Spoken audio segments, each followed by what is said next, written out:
Welcome to the Financial Planners South Africa podcast, a show dedicated to driving the positive evolution of financial advice, specifically in South Africa. To join a global community of financial advisors, sharing and learning with one another to drive the positive evolution of financial advice, head to xyadvisor.com.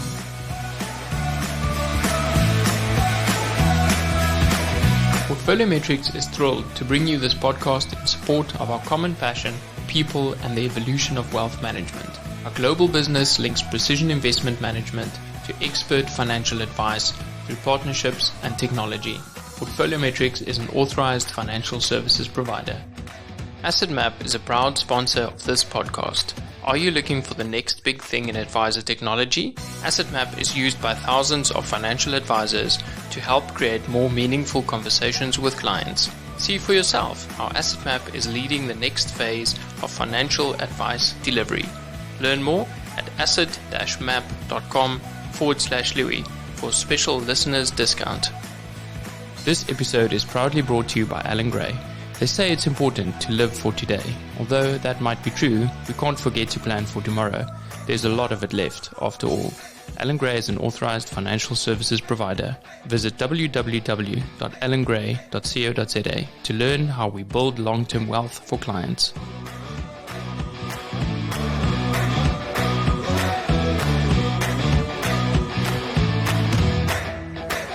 Welcome to another episode of Financial Planners South Africa.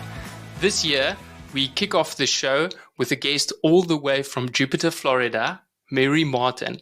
Mary, it's wonderful to have you here, and I've been looking forward to this conversation this whole weekend, delving into your book, and finally having to have this chat with you.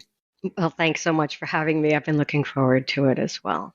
Mary, you do some interesting work in the financial planning space, and often in our conversations and from the work that you put out, you challenge the existing assumptions. But before we get to that, I'd like to rewind a little bit of where your love for learning has started. You know, it's very clear from everything that you put out that you go down a lot of rabbit holes and you tend to look at, the true sources of information. Give our listeners a little bit of a background of where Mary started this love for learning. As a young person in school, it's so boring. I am such an advocate for school, and I was really involved in school. I remember all of my teachers. I had these really powerful people in my life, powerful advocates and mentors always. I always say to people, these things could have gone sideways in so many ways when you think of ways that kids are abused these days, or their trust is misused. And, this is the 70s and 80s. And I just had the most wonderful mentors, men and women, who just took me under their wing and allowed me to do things that nobody else was allowed to do in the class or in the school or in the job. And they just saw something in me. And I think they wanted to nurture it. And so I was just allowed to kind of do my thing, and it never stopped. When I got to my doctoral program, I had this amazing doctoral fellowship that nobody else had, and it was the head of the School of Education said, you don't want to do that stuff that everybody else does. Why don't you do this, this, this, and this? And he let me do just the most spectacular things, and just started this amazing career of getting paid to learn about things. Who does that? I got paid these at the time enormous amounts of money to really learn about something and write a book about it. And it was just a dream. So it never stopped. It continues, as you know, because you read the book. That's a wonderful journey. And, what I can see is how you absorb this information, rework it, and then put your own version of that out to your readers. Yes, but always acknowledge I have such a respect for the history of ideas. I read widely, and that was always something that was advocated for. It was forget about what your major is, if you're in college, or forget about what your primary interest is. Read everything you can get your hands on. Read a book a week, read a book a day, read as much as you can. And So I really have a respect for just that history of somebody comes up with an idea and then somebody else puts a spin on it and another spin and another spin. And, I really don't know if there are any new ideas. And it's just a matter of taking what has already been said and done and applying it to something in the present and in your own way. But I never want to forget that, the lineage of anything that I'm thinking about, because, none of it came from me. And then how did you stumble on the financial services industry? Oh yeah, stumble. Talk about stumble. Well, I was living at Palm Beach at the time, and my neighbor turned into my husband, and he was a CFP. So, and I started writing books for the financial services industry right after I left my doctoral program. And I also got a job writing study guides and curriculum for study courses for the CFP exam, in addition to writing items and full cases. So, and then for all of the Series 65, the Series 7, so for all of those exams, that was just sort of this fun, I thought it was fun. It was this fun thing I did on the side in addition to writing books. So it just kind of snowballed, and I majored in assessment and evaluation and curriculum for my doctorate. So I really knew assessment and rubrics and learning and how you determine, what the heck learning is, how to, do it, and how to establish whether or not it's actually happened, whether or not anybody's learned anything and to what degree. So that's always been interesting to me, that we assume because somebody has taken a course that they've, learned, like, what does that mean to learn something? What does it mean to teach the course? What is material anyway? And what is considered curriculum? What is sort of important enough to be something that you teach? Which leads me to this book, and something that the average person by no means would think is important enough to teach, or something that you even could learn. That is so true. I'm curious of what it is that intrigued you about financial advisors specifically. Well, it was sort of the water I was swimming in. I have been surrounded by financial advisors for as long as my husband, even a little longer, and financial planners mostly, and mostly in the US. And they've just been my friends and my neighbors, and it was purely an accident. It's an accident of geography and just how it all turned out. But what I noticed was they were, and remember, I came from writing the exam and writing the curriculum guides, and this is before the most recent changes, at least here in the United States. So I knew better than they did just how much training they had on human beings, and it rhymed with, like, as my husband says, it rhymes with hero, you know, and so there were these parts of the exam, I think it was 8% at the time, that were considered sort of professional development. They were considered, communication maybe, but still, like, nothing even close to this. So I knew what they were doing. I had them all in my life. I worked for 8 years for an organization that worked with them, so I knew what was happening. And I saw that there was this concentration on the doing. And if you think about charging somebody for a service, though, I mean, frankly, they want to know, what are you, doing? What are you doing for that money? And so the concentration in most careers, it makes perfect sense. You're providing a service. What the heck is the service, right? And they're paying you for this service. And, you're not going to say, you're paying me to, like, be this, grounded, regulated nervous system. That means nothing to anybody. However, and I know I'm getting a little ahead of myself, no matter what your way of being is as a person, it's affecting people anyway. So it's not like you either have it or you don't. Everybody has a way of being when they're with their clients, when they're with their partners, when they're with their children, and maybe that's different. I don't know. But you have it already. And the question is that way of being that you are embodying, because it is like your actual body that's doing this, is your way of being helpful? Is it, are you in a state of care and compassion with yourself and with others? Are you defensive? Are you on the offense? Is everything a power play? Is everything a zero-sum game? What does your way of being say to somebody who's in the room with you? Are you competing with them? Are you an expert? Are you the person who has all the wisdom that you're going to like drop on them? So my query is, what is your way of being? Do you even know? And can you feel it? A, can you experience it when you drop into your own body? And this may make no sense to a lot of people, but when you drop into your own experience, what do you find?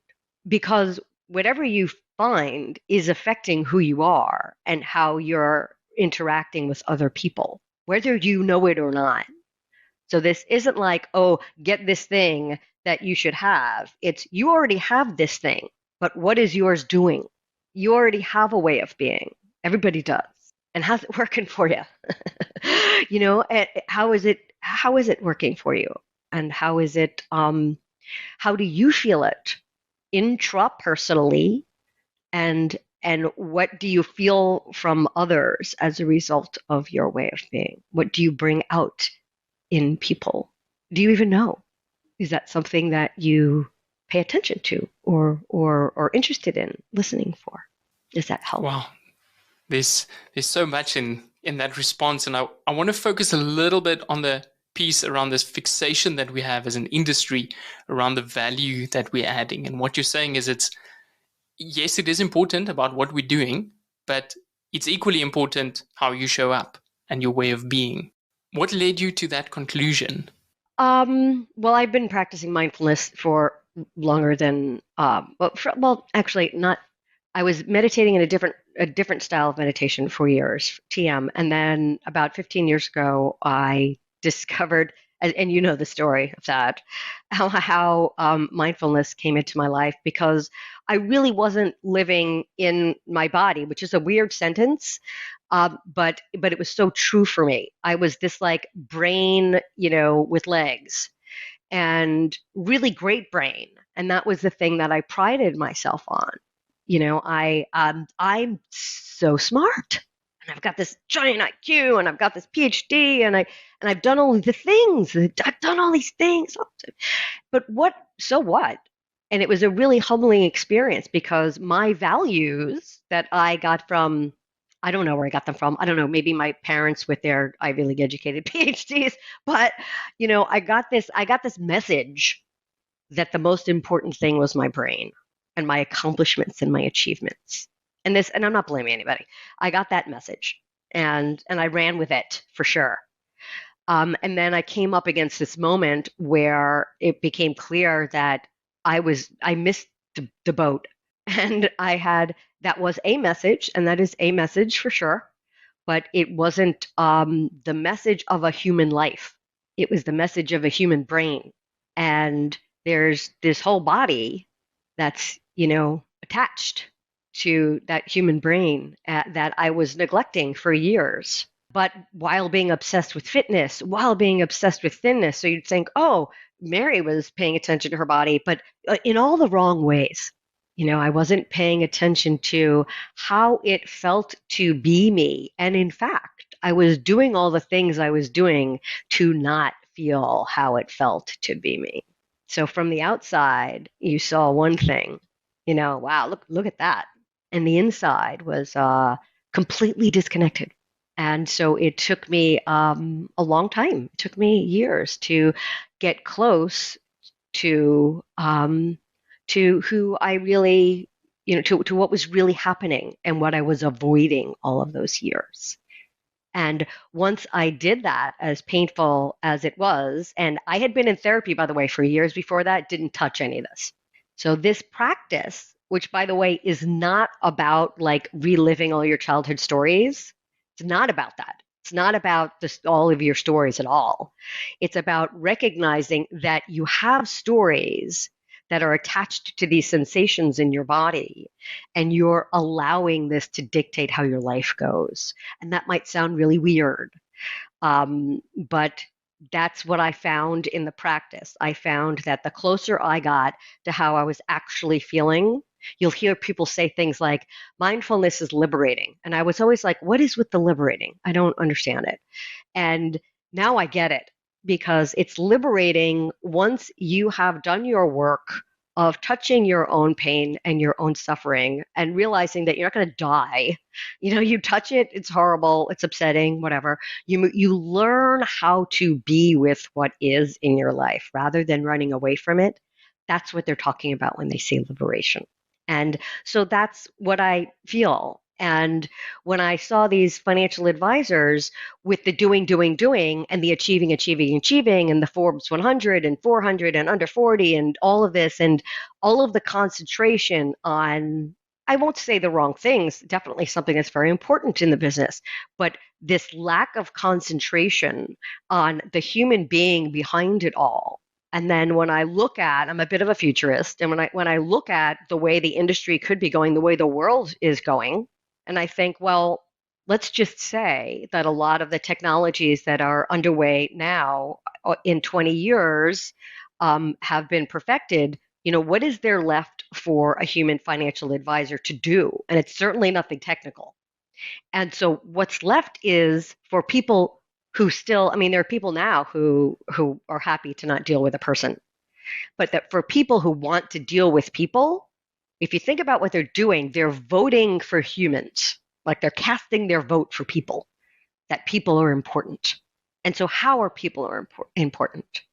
And the way you connect with them, the way you relate with them is important. And that comes from one place. That comes from the mammalian nervous system. And it comes from this well-regulated, grounded, clear presence that people feel like they can open up around, that people trust with their secrets and with their money and with their lives and with their dreams. So the most important thing to me, I think, in any job, but for financial advisors, is who you are and how you are as a human being, because that's going to be ultimately where your value comes from. Does that make sense? Absolutely. Mary, a lot of people in the industry talk about, showing up with empathy. And we have Brené Brown talking about how empathy is important. And over the last 10 years, we've been hearing empathy, empathy, empathy. And you have a slightly different take on it and bring in compassion. I'd love to hear you tell us more about that. And this isn't just me. This is, so, and this. Everybody knows this. This is really easy. Okay, ready? You know that empathy hurts. Everybody knows it. So, A, why would you do that? Okay, and B, the fMRIs. So the research shows that empathy really does activate the pain centers in the brain. But you don't need to even hear that because you know that empathy hurts. But as it turns out, compassion opens up the reward circuitry. So compassion is actually healing. And if you had a choice to do something that hurt you or healed you and others during your day and in your job, what would you rather do? Now, this is not to say that empathy is not important, because it's where it all starts. And mindfulness and empathy is a little different from what a lot of other people are talking about. And all we say is, once you have touched your own suffering, I mean, it's whatever it is, whatever your suffering is, it's painful. And you come out on the other side, and you now know something about every single human being you come in contact with, because they're human too, and they suffer too. But if you're spending your time avoiding your we call it the unwanted, if you're spending your life avoiding your unwanted, you're not in the position for actual empathy. All you can do is like try to understand how somebody might be feeling X. And when you read Nick Epley, you find out that, guess what we can't do? Perspective take. So when we, role play, that actually doesn't work. So when you're role playing, and if you think about it intellectually, this makes perfect sense. When you're role playing, you're yourself, obviously, because you can't be somebody else. So you're yourself, and you're imagining what it could be like to be somebody else, but you're yourself doing that. You can't get away from being yourself. So you're still you, imagining not being you, but you're you. And so you can't get away from yourself. And if you touch your own unwanted, and you have this sort of, it's You acquire a vulnerability once you've done that you might not have had before. I mean, it's all upside. It really is all upside, except for the moment, truth be told, when you're really exploring your unwanted, and we have ways to do it. So you're not like fire hosing yourself with pain. You go in a little bit, you come back out. So you're not drowning in your own pain. And we give you skills to sort of titrate your own pain and to have a little of it and just build your capacity for it. But once you have done that, the thing is of pain. And it's that two-letter, super powerful word. You know of internal pain. And every single other human being walking around on the planet has that. They have a pain, and you now know of pain. And that's enough. That's enough. And what it does is it has this amazing byproduct of it, just like your heart just bursts open with compassion because you just see everybody else differently now. Everybody, it's not like you see them as the walking wounded, but you just see this poignant, profound heart that everybody has that's a little, broken because yours is. And you know that they're capable of healing, and you know that you can help them with your own heart by being in a state of care and compassion for them. And it feels so wonderful. It feels a lot better than feeling miserable for people, which I have done a lot. So I know that. Mindfulness-based stress reduction classes are filled with people who, quite frankly, are dying, like for real dying, and who are in chronic pain and suffering chronically in other ways. And it's, as an MBSR teacher, the most difficult thing to learn is to not get hooked on their pain. So it was really hard for me to not do that. But then once you let that go and you instead replace that with compassion, because it leads to nowhere to just drown in other people's pain. I mean, it can't, there's no good that comes of that. But there's good that comes of compassion. So that's what we do in mindfulness. We don't avoid our pain. We don't avoid the pain of others, but we also don't steep ourselves in it because that's not healing and it's not positive. Yeah, so that empathy doesn't necessarily reduce their suffering. It just transfers some of it. Yeah, that doesn't. Your empathy for somebody is you feeling pain. You feeling, their pain is what people will say, even though you're not really feeling their pain. But let's say you are. How is that helping? Versus being in a state of care and compassion and moving that into help, into wanting to help and wanting to elevate and wanting to heal. And that's what compassion does. And that is so true. I think when you speak to financial advisors, the things that stand out is that they tend to be people that want to help. They're in this industry to want to help people. Yeah. But yet we get caught up in the technical piece and, you might even say behavioral finance, and it ends up being less helpful sometimes. Yes, and the behavioral finance piece is like, it's learning about it. So we here in the US, at least for, I don't know, maybe a decade, have been concentrating on investor behavior and investor psychology, but also on that relationship, for making decisions, on that relationship for moving forward with plans or not, on that, my favorite thing with advisors is their agendas, their attachment to their agendas. And when you say, like, you can have an agenda, you should always have an agenda. But just like we do for mindfulness class, we have an agenda. And then the guidance is to hold it lightly and allow for whatever arises to dictate what happens next. And the only way you can do that is if you know how to do that, is if you are trained yourself to be checking in on your own way of being and how you're showing up. And so that you can have the sort of strength and groundedness to really listen for and allow what is most important for the other person to lead the meeting. So your agenda isn't necessarily what happens. Your agenda is something that would be great if it occurred that way. But it's sometimes even better if none of that happens and instead you listen. And at the end, the client says something like, I never said that to anybody before, or I wasn't planning on talking about that. And your only response really is thank you. And sometimes that's the meeting. And you have to be ready for that I inside. think the wording that you use in your book is that the agenda helps you to prepare, but then it doesn't necessarily mean that that is the structure of the meeting. And that's something that really resonated with me, because a lot of the examples that people that have attended your mindfulness based courses are giving is these surprises, these pleasant surprises around client experiences. Can you share with us what some of the experiences that have stood out for you over the years?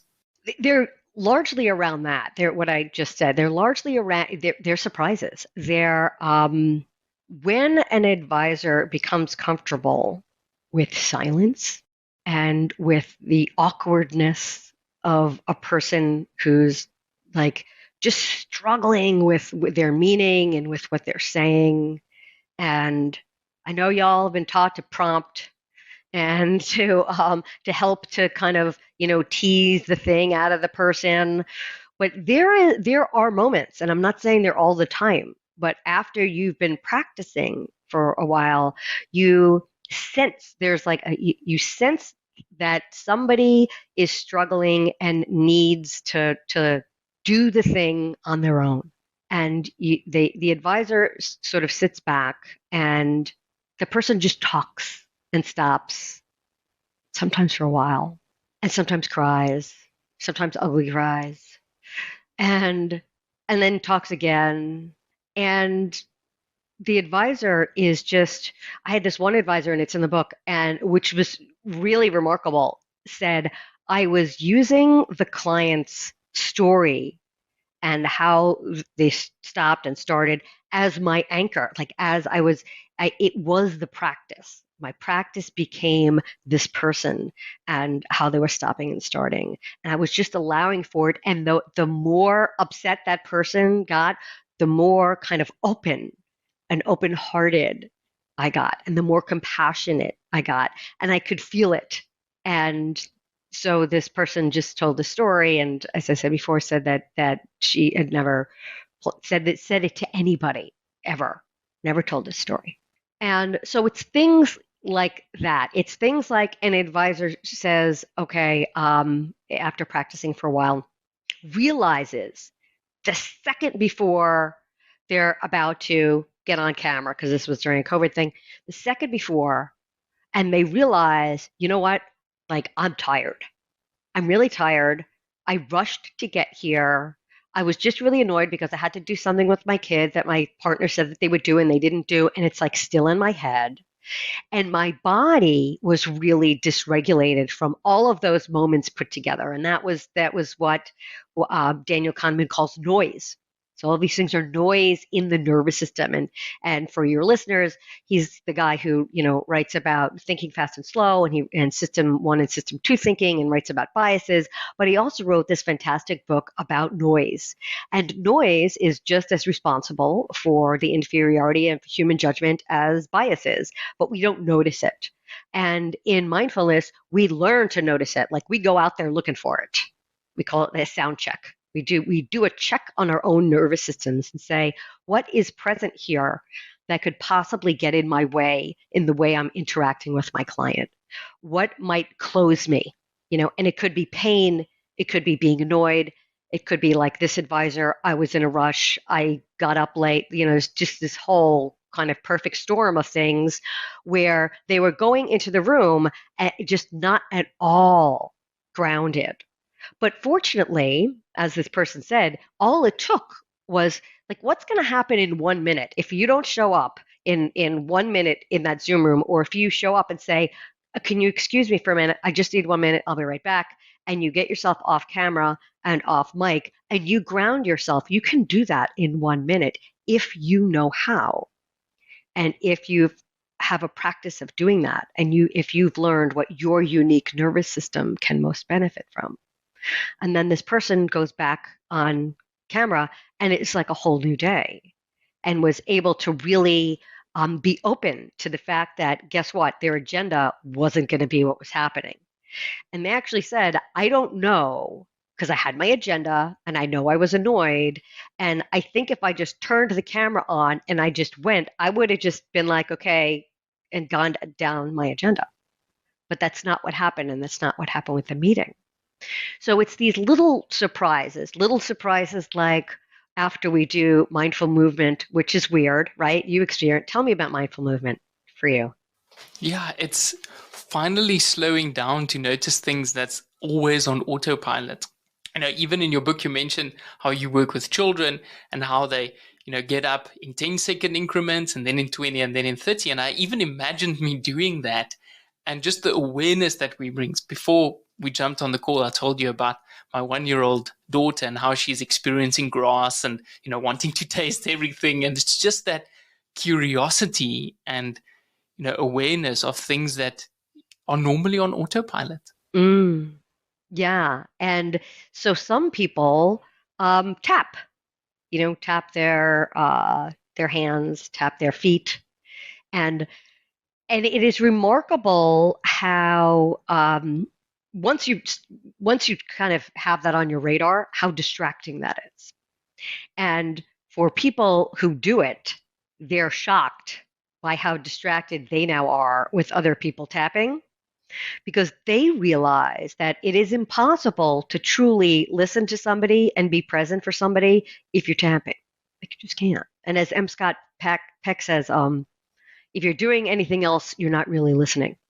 So taking notes, like, no.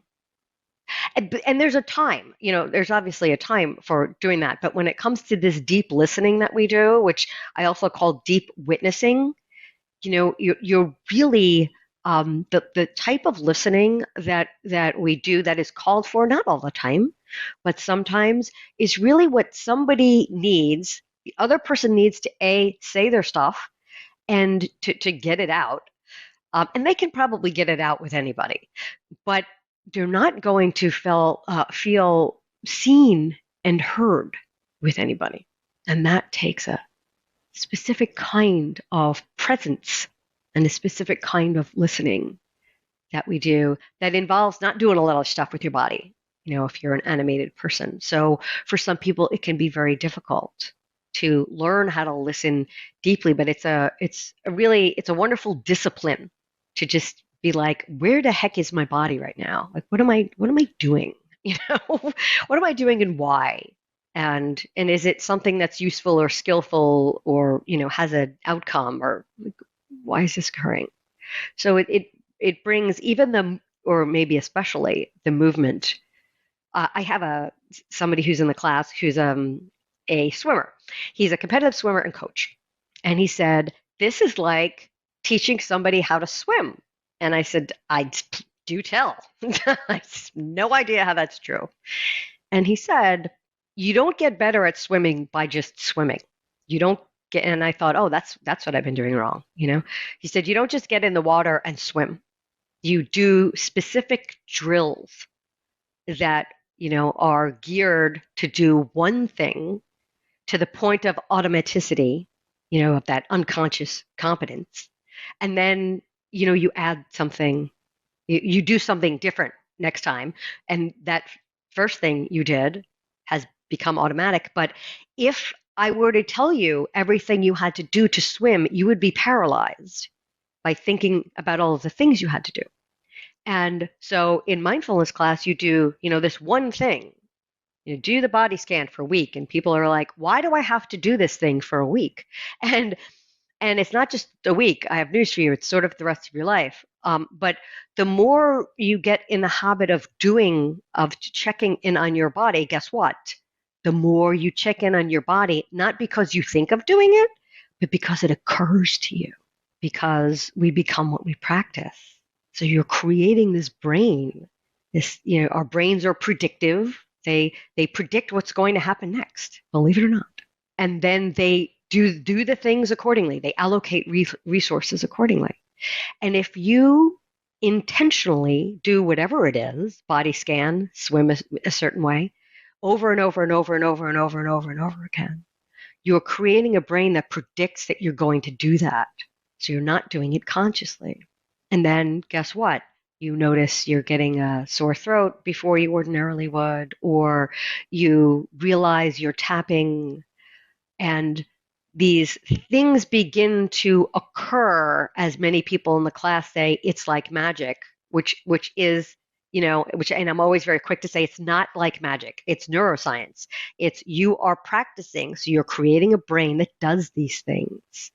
You're creating a brain where it's an option to ground yourself in a moment that is appearing tense. It's an option to suddenly sit back in your sort of deep listening presence and allow somebody to tell their story. It's not something you're thinking about. It's something you sense and it happens. And that's what the practice, I mean, that's what any practice does, is it creates a brain that does whatever the thing is as a matter of course. And so this is changing your way of being to something that is more skillful for your clients and for your other relationships.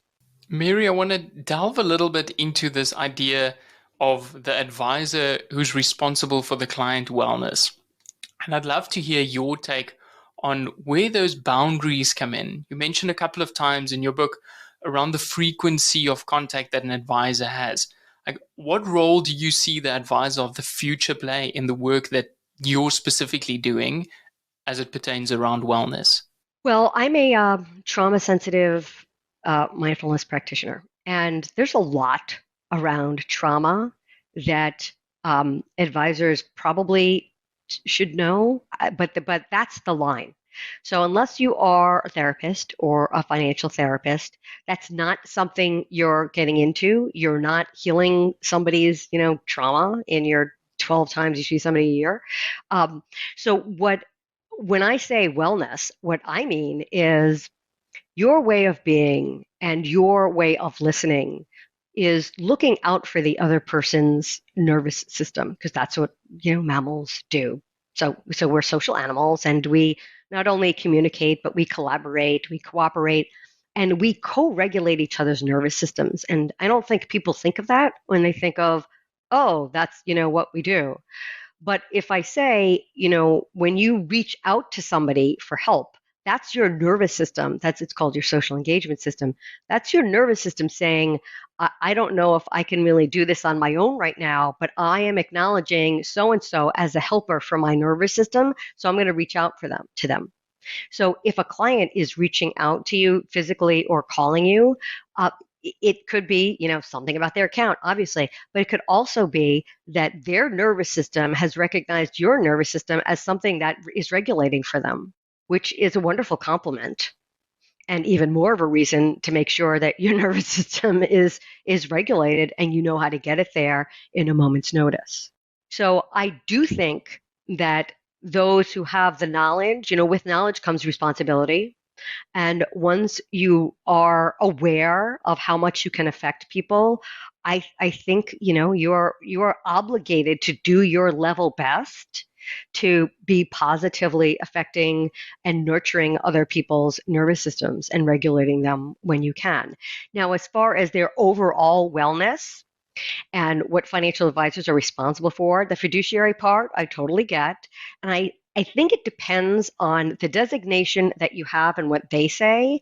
However, even the CFP board in the United States is now having investor psychology as of March 2022 as a sliver of what they're testing. But still, that's not wellness. That's not well-being. But the decisions that you help people make, this is like the fiduciary of the heart, the decisions that you're helping people make should be for their ultimate well-being. And that's not a small thing. And well-being, depending on who you talk to, has very many and varied different aspects of it. And I know financial well-being to some people is a thing in itself, and I'm not quite sure what it means. I guess it means what you think it means. I've seen a couple of definitions, but what I'm saying is their overall well-being, you have a part to play in that, because you're talking to them, presumably, about their lives, like the totality of their lives and the direction of their lives and their decisions. And an important distinction I think needs to be made here, because what you find when you research decision making, which and genetics and all the things that I researched, which is fascinating, it's that decisions might a decision that somebody makes might dictate the direction of their lives, but it does not dictate their happiness or their subjective well-being. So that's really important. So decisions that have resulted in tremendous financial loss, in a direction somebody would have thought that they didn't want to go in, when you ask them 20 years later, they will frequently say, that's the best thing that ever happened to me, right? Or I'm so glad that that happened. So I think the best you can do for somebody's well-being is to help them with their decision making. And as Shane Parrish has this wonderful class called Decision by Design, which I think everybody should take, and he recommends making decisions as late as possible. As late as possible, because he says every decision that turned out being a bad decision was bad because the person says what? They say, if I knew then what I know now, right? Is that the Farnham Street Oh, yes, guy? yes. Okay. So he has this amazing course that I want to say it's 12 weeks long. Maybe it's not. No, it's 12 weeks. And some of it you're going to think, oh, I know this. Everybody thinks, oh, I know this, but about so many things, by the way. But one of my favorite things was you wait till the last possible minute to make the decision with the best information that you have. And so the way he articulates it, so there's no such thing as a bad decision. There's a bad decision making process. A decision-making process that lacks decision hygiene, that doesn't take and noise and biases and other things into account, that doesn't wait till the last minute and allows urgency to rule the day instead of the importance of the decision. Is it urgent or is it actually important? And if it's not important, and you're letting urgency run your decision-making, that's not a good sign. So instead, you wait until the last minute and you get all of the information that you possibly can. And what you get down is your process for helping your clients make decisions. And he doesn't talk about, I want to say I don't think he talks about noise, but he doesn't talk about, he might talk about bias. But you get everything from all of your reading and things that have nothing to do with financial decisions and decision making, but from human being decision making. Get all that down, and you make a decision making process that's as good as it can be for the decision and as late as it can be for any decision. And then it is what it is, because the thing that ends up dictating the person's ultimate satisfaction with the decision has nothing to do with the decision. It has to do with the person and how they think about the decision and the event. And you'll see that from George Bonanno's work at Columbia, the guy who wrote The Other Side of Sadness, with potentially traumatic events. Said, so, your husband dies in a car accident. That's a potentially I would think that's pretty traumatic, right?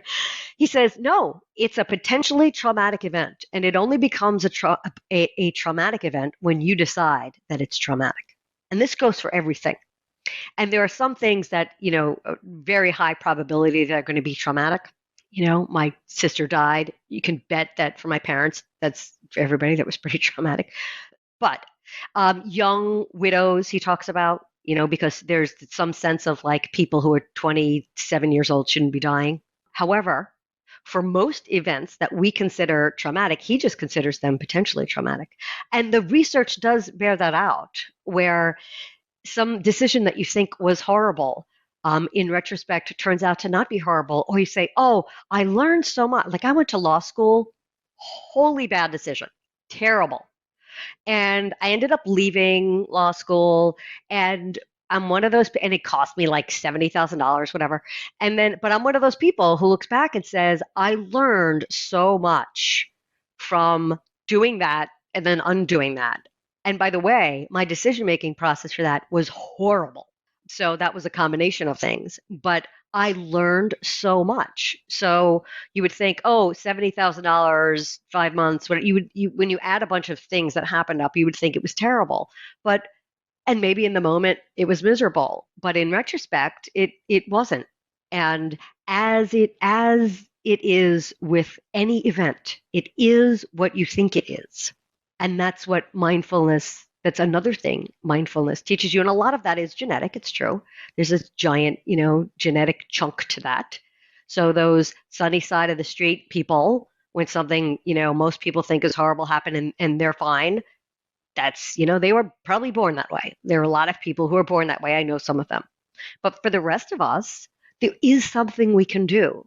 There are practices that we can do, and we can change our relationship to the things that happen to us.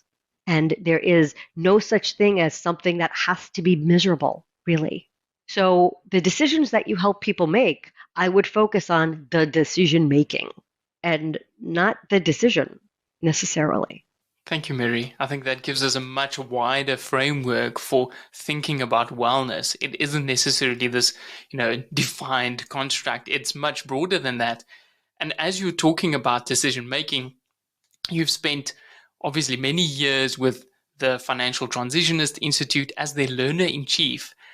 I want to delve a little bit into that, just understanding what your role was and how the work that you're doing now is different from kind of that human side of financial planning. Sure. Susan and I wrote the book in 2000. It's a long time ago. She needed a writer, and my sister, of all people, knew her. So I did that with her, and then other financial books, and was in touch with her.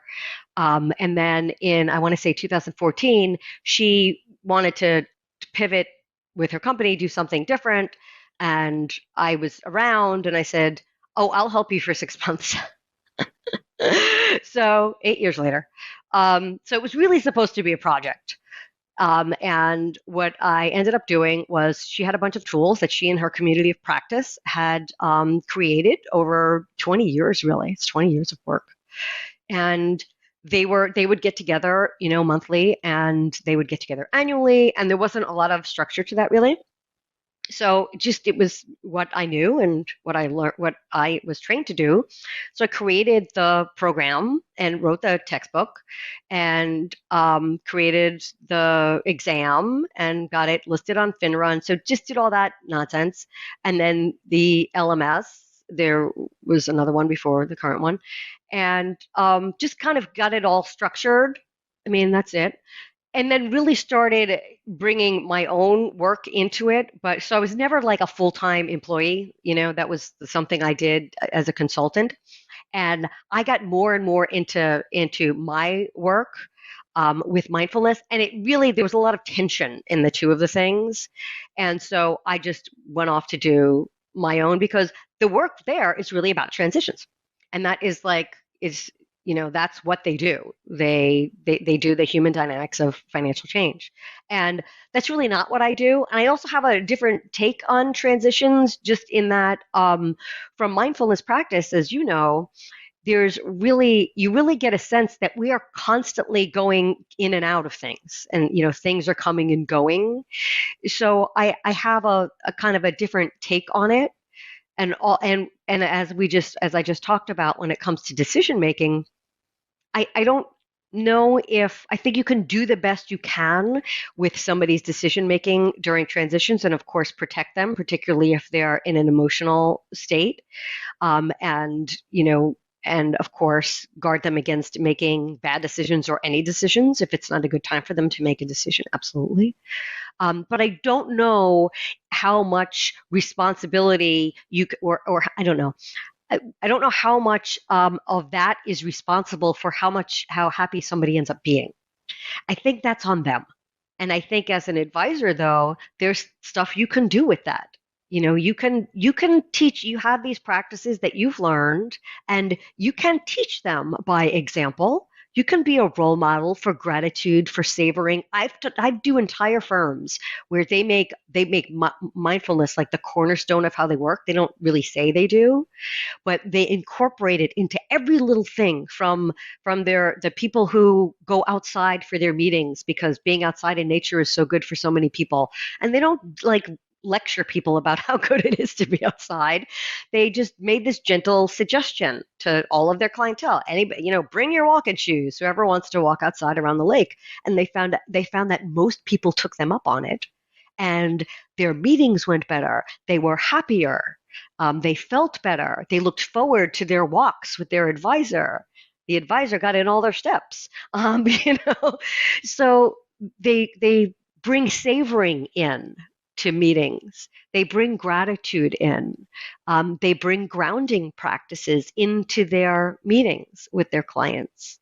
So so they A, practice it in their own lives, and then B, it's like there are these little touch points in their meetings where they incorporate it, not with everybody, but with people who are receptive to it and who are seekers for something grounding and who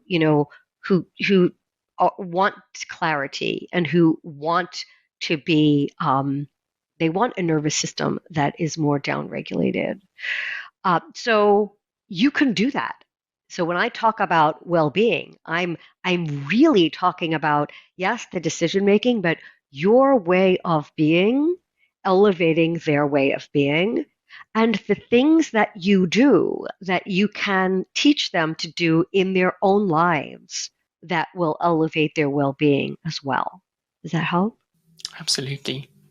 Seth Godin, when he talks about tribes, often say, people like us do things like this. And for me, it just sounds like the work that you're doing are for people that's ready to pursue this. And maybe even the financial advisors, the type of clients that they are attracting would resonate with this, and find that. And that almost by itself becomes a marketing engine to drive new business. Am I on the right train here? Yes, I have an exercise, as you know, early on where you just look at what you've done during your day and you precede it with, "I'm the kind of person who, I'm the kind of person who gets up early." Or I'm the kind of person who, gets up hungover, doesn't exercise, shows up late to me. Uh-oh.